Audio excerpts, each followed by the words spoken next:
আসসালামু আলাইকুম প্রিয় বন্ধুগণ, দেশে এবং দেশের বাইরে যারা আছেন সবাইকে আন্তরিক শুভেচ্ছা। আমি আসলে গরুদি থেকে একটি মাইক্রোবাসে উঠেছি।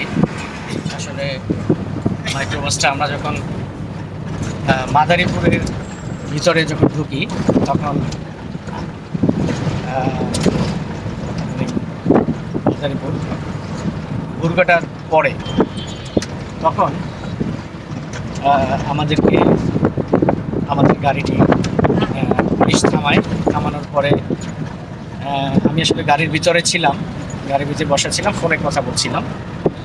তো সেই মুহূর্তে আসলে তাকে ড্রাইভারকে থামানো, কাগজপাতি দেখার পরে তো আমি আসলে বের হতে হতে তাকে অবশ্য মামলা দেন টিআই মহোদয়, এখানে মানে ওসি মহোদয় ছিলেন এবং আরও অনেক সাইডার ছিলেন।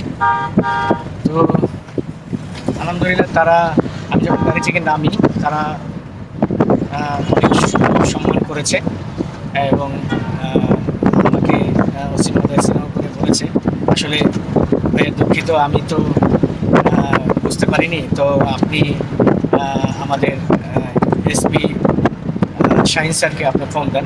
পরে সাথে সাথে 3 নাম্বার দিলেন, স্যারকে আমি ফোন দিলাম। স্যারকে আসলে ডিটেলস বললাম, আবেদন করলাম যে আসলে এই ড্রাইভার সাথে সাথে 5,000 টাকার মামলা অবশ্য সাথে সাথে দিয়েছে। তো সেই ক্ষেত্রে তো এই ড্রাইভারটা খুবই গরিব এবং খুবই আসলে কান্না করছিল। তো সেই মুহূর্তে আসলে মনটা আমারও খারাপ লাগছিল। তো এই জন্য এসপি শাহিন স্যারকে ফোন দেই। ফোন দেওয়ার পরে সে বলছে যে তাকে ডিটেলস আবেদন করলাম। আবেদন করার পরে সে বলল যে শাহিন স্যারের কোথায় ভাইয়া, এসপি শাহিন স্যারের? হ্যাঁ, ওয়ালাইকুম সালাম। এসপি শাহিন স্যারের কোথায়, মানে বসে কোথায়? স্যারের সাথে কথা হয়েছে? এসপি শাহিন? হ্যাঁ হ্যাঁ, এসপি শাহিন তো মাদারপুর নাই। যে ডিএজি না, এডিশনাল ডিএজি, সে ওই যে হাইওয়ে পুলিশের এদিকে হাই পুলিশ তো ওইখানে, কোনখানে? ফরিদপুর। মাদারপুর তো হাইও নাই তো, আর হাইওয়ে নেই না? আর আছে। আবেদন করতে বলছে যে আমাকে একটু আবেদন করেন। হ্যাঁ, আচ্ছা আচ্ছা, বুঝছি। তাইলে আমাদের শাহিন স্যারের কাছে যেতে হবে। তারপর তিনি আসলে খুব অমায়িক মানুষ। স্যার আসতে বলছেন এবং বলছেন যে না, আমার এখানে একটা আবেদন করেন, তারপর আমি ব্যাপারটা দেখছি।